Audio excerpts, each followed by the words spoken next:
ቦታ ቅዱሳን አባቶች የነበሩበት ክንፍ አብቅለው የነበረ ወልደ ኢየሱስ የሚባሉ ከቆላማው ቦታ ከዚህ ቆላማው ቦታ እየተመላለሱ ሲያገለግሉት የነበሩ አባት እንደ መላእክት ክንፍ ያበቀሉ አባት ነበሩ ሲያስተዳድሩት የነበሩ። ሰላም ዩቲዩብ ፓዊ ነኝ። ፓርት 2 ፓዊ ብሎግ ተጀመረ። አብራችሁን ቆዩ። አሁን የምንገኘው እንግዲህ ዳሳምባ ጊዮርጊስ ነው የደረስነው። ቀጣይ ጉዞ ወደ ሰቅላይ የማርያም ገዳም እናደርጋለን ማለት ነው። ዳሳምባ ጊዮርጊስ እንግዲህ በዚህ በመንዝ አካባቢ የምታውቋቸው ሊቀ ሊቃውንት የኔታ አክሊሉ የተወለዱበት እዚሁ ትምህርት የተማሩበት ክርስትና የተነሱበት ገዳም ነውና እዚህ ገዳም ደግሞ የተወሰኑ ጥያቄዎችን ጠይቅ አድርገን ቦታውን አይተን ተባርከን ወደ ሰቅላይ የማርያም ገዳም እንሄዳለን ማለት ነው። ስለዚህ አሁን ዳሳምባ ያለንን ቆይታ እንጀምራለን። አብራችሁን ከኔ ጋር ቆዩ። የትም እንዳትሄዱ። ከኛ እኩል ተባርካችሁ በረከት አግኝታችሁ ነው የምትሄዱት። እነዚህ አባቶች ይህን ዘመን ያውቁትም እንኳን እኛ ልጆቹ ማለት ነው ያውቁትም። በጣም ዘመኑ አይታወቅም። በጣም ከሁሉ ገዳማት የቀደመ ነው የገዳም ነጥብ በእግዚአብሔር የቅዱስ ጊዮርጊስን ሳምር ታሪክ ለመንገድ አምነ ቡናችን አብራለን ጨርሳለሁ። ምላጭ ሳይቀር ከሆዱ ያወጣ መንፈስ አለ። ምላጭ በሆዱ ገብቶ ከሆዱ ምንም ሳይነካው እንግዲህ የሰማዕቱ ቃል ኪዳንና ታሪኩ ከአምላኩ የተሰጠው ቃል ኪዳን ወታደርም ነው ታውታላችሁ። 12ቱ ሐዋርያት አሉበት የገዳም ላይ 12ቱ ሐዋርያት ማለት ይሄ የምታዩቸው የላይኛው ቤተክርስቲያን ነው። 12ቱ ሐዋርያት እንግዲህ ሁሩ ወመሃሩ ለዚህ አምን ወንጌለ መንግስተ ሰማያት ሂዱ አስተምሩ፣ የሚበሉትን ብሉ፣ የሚጠጡትን ጠጡ፣ አደሩበት እደሩ፣ ሰላማቸውን የተቀበለ ሰላሙ ይግባለት፣ ሰላማቸውን የመለሰ ሰላሙ ይመለስበት እያለ ቃል ኪዳን የሰጣቸው ለ12ቱ ሐዋርያት ነው። ክብረ በዓላቸው ሐምሌ 5 ነው። በአንድ ጊዜ ነው የምናከብረው። ስለዚህ ለቻናሉ አዲስ የሆናችሁ ሰብስክራይብ፣ እንዲሁም ለመላው ኦርቶዶክስ እምነት ተከታይ ደግሞ ይደርስ ዘንድ ላይክ እና ሼር እንዳይረሳ። የምንገኘው መንዝ ላለው ምድር ዳሳምባ ቅዱስ ጊዮርጊስ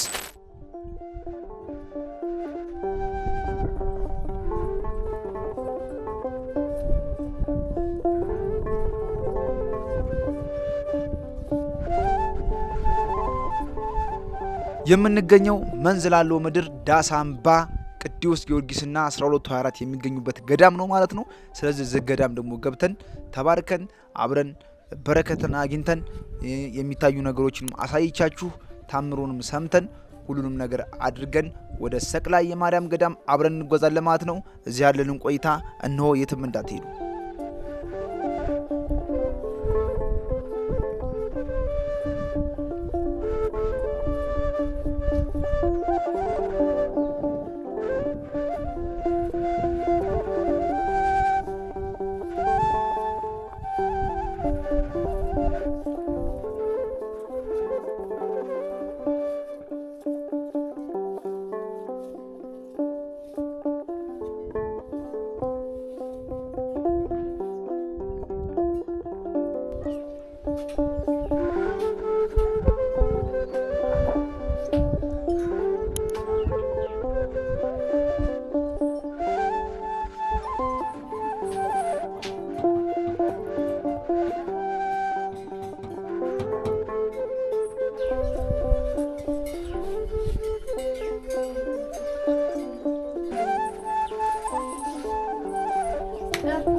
በስመ አብ ወወልድ ወመንፈስ ቅዱስ አሐዱ አምላክ።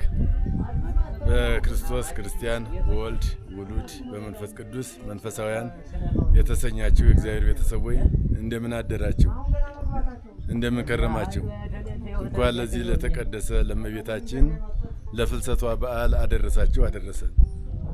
እንግዲህ እግዚአብሔር አምላክ የባረከውና ቀደሰው ቦታ ነው የመጣችሁት።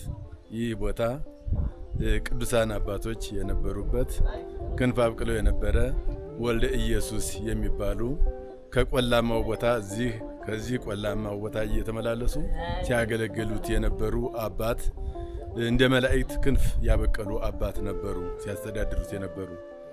አሁንም ደግሞ ትላንትና የምናውቃቸው የምታውቋቸውም ቅዱሱ አባት የኔታ አክሊሉ የዘብሩ አባት ክርስትና የተነሱት የተወለዱት እስከ አማዳም እስከሚደርሱ የቆዩበት ገዳም ነው። የገዳም ትልቅ ነው። እንግዲህ ብዙ ታሪክ ከበፊት ጀምሮ ዘመኑ በጣም ረጅም ነው። የሚያውቀው ሰው የለም። አባቶች አሉ፣ የእድሜ ባለጸጋ አባቶች ያሉ እስከ 90 ዓመት ያላቸው 97 ዓመት ያላቸው አባቶች ያሉ እዚህ እስከ 100 የሞሉ አሉ።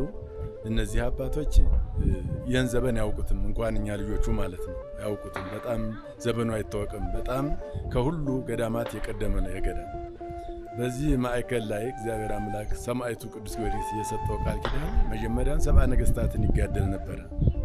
70 ነገሥታት እንደሚጋደል ሁሉ የቢሉትን ሕዝብ ከፈተና ከአርዌ ሰይጣን እንዳዳነ ሁሉ አሁንም በሰው ላይ ያደረ ይህ የዛር መንፈስ የተለያየ የሰው ሰራሽ መተት በሰውነቱ የተሰራጨ ሁሉ በዚህ ገዳማት ላይ መጥቶ ትልቅ በረከትና ጸጋ እያገኘ ነው ያለው። እግዚአብሔር የሰጠው ቃል ኪዳን አለና የድሃይቱን ቤት በበረከት እንደሞላላት አጽቅ ቡአያ አውጥቶ ፍሬ እንዲያፈራ ያደረገላት በመለቲቱ ቤት አሁንም በዚህ ቦታ ላይ ታሪክ እየሰራ ነው የሰማዕት ያለው። ትልቁ ነገር እምነት ያስፈልጋል። በእምነት የሚመጡ የኦርቶዶክስ ተዋሕዶ ተከታይ ያሉ ሁሉ ፈውስ ሳያገኙ የተመለሱ የለም። ሁሉ ነገር በፈውስ ተመልሰዋልና አሁንም በእምነት የመጣችሁ ወንድሞች፣ እናቶች፣ አባቶች እውነተኛ እግዚአብሔርን አምናችሁ የሰማዕት ቅዱስ ጊዮርጊስ ተርቢኖስ ያዋጣናል፣ ትክክል ነው፣ ወደ እግዚአብሔር ዘንድ ያማልደናል ብላችሁ ያመናችሁ ሁሉ ችግራችሁ ሳይፈታላችሁ የምትሄዱ ማንም የለም። ዘመኑ ረጅም ነው። ይሄ ነው ብዬ አልናገርም። ብዙ ፈውስ እየተሰጠ ነው። እንደምታዩት ፈውስ እየሰጠ ያለ በዚህ ቦታ ላይ ብዙ ነገር ምላጭ ሳይቀር ከሆዱ ያወጣ መንፈስ አለ። ምላጭ በሆዱ ገብቶ ከሆዱ ምንም ሳይነካው እንግዲህ የሰማዕቱ ቃል ኪዳንና ታሪኩ ከአምላኩ የተሰጠው ቃል ኪዳን ወታደርም ነው። ታውቃላችሁ። ስለሱ ታሪክ እኔ ለእናንተ ልነግራችሁ አይገባም። ምላጭ ሰንጥቆ ሰውነቱን ሳይነካው ምን ሳይለው በጉረሮ በምላስ ላይ ወጥቶ ምላጩን በዚህ ቦታ ላይ ተፍቷል። በአደባባይ ላይ ጉዞ በመጣበት 2-3 ጉዞ በመጣበት አካባቢ ላይ ይህን ታሪክ እየሰራ ነው። 12 ሐዋርያት አሉበት የገዳም ላይ 12 ሐዋርያት ማለት ይህ የምታዩቸው የላይኛው ቤተክርስቲያን ነው። 12 ሐዋርያት እንግዲህ ሁሩ ወመሃሩ ለዚአምኑ ወንጌለ መንግሥተ ሰማያት፣ ሂዱ አስተምሩ፣ የሚበሉትን ብሉ፣ የሚጠጡትን ጠጡ፣ አደሩበት እደሩ፣ ሰላማቸውን የተቀበለ ሰላሙ ይግባለት፣ ሰላማቸውን የመለሰ ሰላሙ ይመለስበት እያለ ቃል ኪዳን የሰጣቸው ለ12ቱ ሐዋርያት ነው። ለቅዱስ ጴጥሮስ፣ ለጳውሎስ፣ ለ12ቱም ሐዋርያት የሰጣቸው ቃል ኪዳን ነው። ክብረ በዓላቸው አቅኔው ሐዋርያ ናቸው። ክብረ በዓላቸው ሐምሌ 5 ነው። በአንድ ጊዜ ነው የምናከብረው። ያው ብዙ ክብረ በዓል ስላለብን ሰማዕቱም ስላለ ሐምሌ 5 ነው ክብረ በዓላቸው የሐዋርያት በዓል እና ትልቅ ቃል ኪዳን ያለበት ቦታ ነው።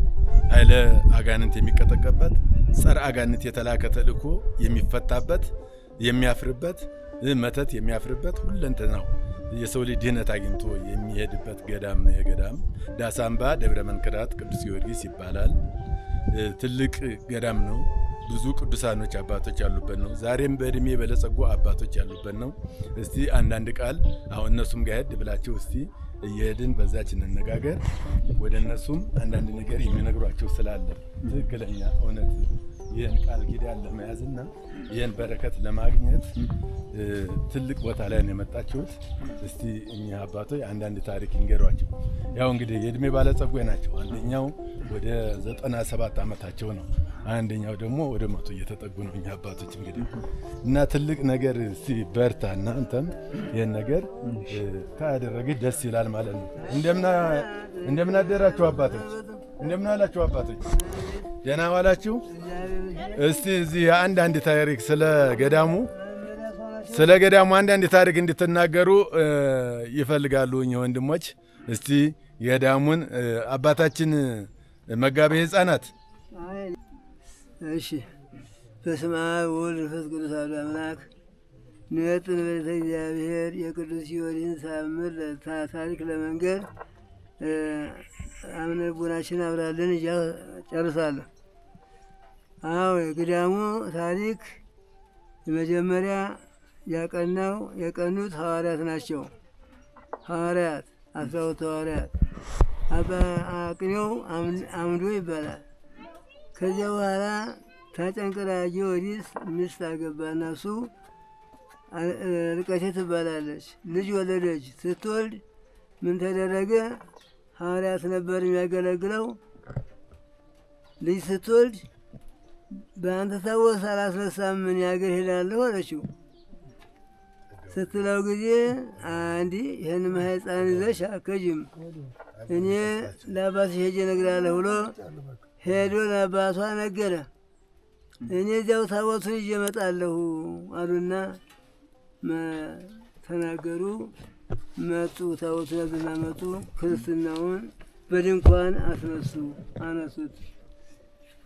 ከዚያ በኋላ መልሰው ሳይሄዱ እዚሁ ቀረ። በድንኳን 8 ቀን ከተቀመጡ በኋላ ድንኳን እንትን ሰሩለት፣ መቃኞ ሰሩለት እዚሁ።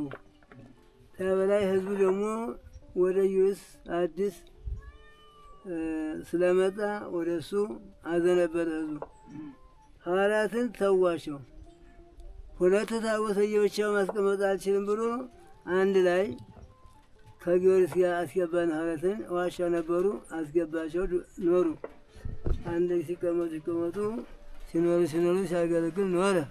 ልጆችም ያች ሴትዮ ከ1 እስከ 4 ድረስ ወልዳ ብዙ ልጆችም ወልዳለች፣ ኖረች።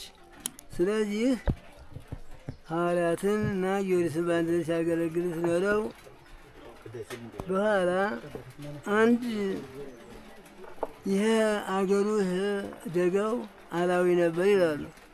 አላዊ ያላመነ ማለት ነው። ክርስቲያኖቹ ቆላ ውስጥ ናቸው። ጊዮርጊስም ያለው ቆላ ውስጥ ነው።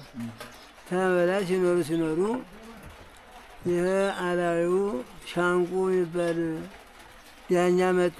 ያ ክፉ ሆነባቸውና ቆላ ወርድና ለመንግስት የሚሆን ቃልና ይህንን እናመጣው አሉና እሱና ወርድና በገደል ላይ አወጡት።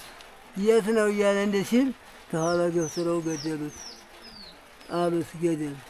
ከዚያ በኋላ መንግስት ተጣልሶ ይህን ሀገሩን አቃጠለው። ከተቃጠለ በኋላ እና ነፃዋን ሆነች። ከዚያ በኋላ ጊዮርጊስንና ሐዋርያትን ይዞ መጥቶ አምዶ እዚህ ላይ ቤት ሰራ፣ መቅደስ ሰራ። ይህ ተተከሉ እነሱ ስሙ ዳስ እየጣሉ ተቀመጡ። ከዚህ በኋላ ያለው ሰው ሁሉ አንድ ዳኛ ደግሞ ላከና ሲያይ ምንድነው የሀገር ዳስ ብቻ ብሎ ተናገረ። ታን በላይ የዳስ አምባ አለው። ዳስ አምባ ተብሎ ቀረ ሀገሩም። ጊዮርጊስም ከዚያ ቀን ጀምሮ ያው ይህን ያህል ዘመን አይባልም ብዙ ቀን ቆይቷል እና ኖረ። በሳር ቤተ ክርስቲያን ነው ኖረው። አሁን መጨረሻ እኛ ስንደርስ ይህን ቆርቆሮ ቤት ለውጠን ሰራንለት። ከዚያ በኋላ ደግሞ ያው ገዳምነቱም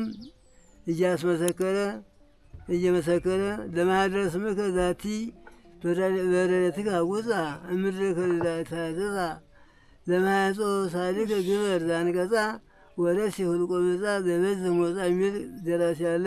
ይህን ማለት ስምህ በተጠራበት ቅዱስ ጊዮርጊስ ብሎ 3 ጊዜ እርዳኝ እያለ መጥቶ የተማለለን ሁሉ አንተ ቤተ ክርስቲያን መጥቶ የደረሰበትን ሁሉ ከችግሩ ሁሉ አድንልሃለሁ ብሎ ቃል ኪዳን ሰጥቶት ነበረ። በዚያ አማካይነት ይኸው ቅዱስ ጊዮርጊስ በእቺ ቃላት ያው እየፈወሰ መካኖችም እየወለዱ የታመሙትም ይዳኑ እየተፈወሱ ይገኛሉ። እናመሰግናለን። ሰላም አሉልን። እንግዲህ የቻልነውን ሰው ወደዚህ እንዲመጣ እናደርጋለን። ደርሰናል።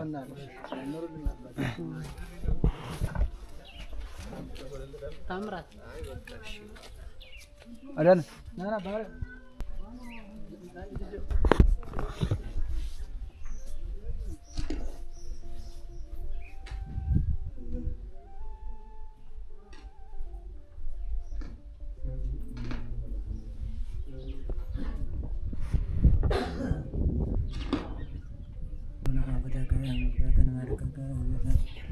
وزرك يسكر فلك كنا كل لسان أنت وتعملك ما تسوي أجيس وسنجيس وعملك أنت لا كل ذاتك ولو أذان سنة وأكل وكل ما هذا قدس بكونك سلام لكن زرسكن ولك ما هذا من ذلك أي أما أروين وأتما أنك بنت أنك ويا جماعة وجه ما يبغى وارك ثلث سنة ما رم تعملك تأب يونس الجابير وتسمع كذا أملاك وولا أمد تكلا مريم ሰቅላይ ማርያምን ደግሞ በሌላ ፓርት ማቀርብላችሁናል። አሁን ፓርት 2 እዚህ ጋር ያበቃል። ፓርት 3 ላይ እንገናኝ።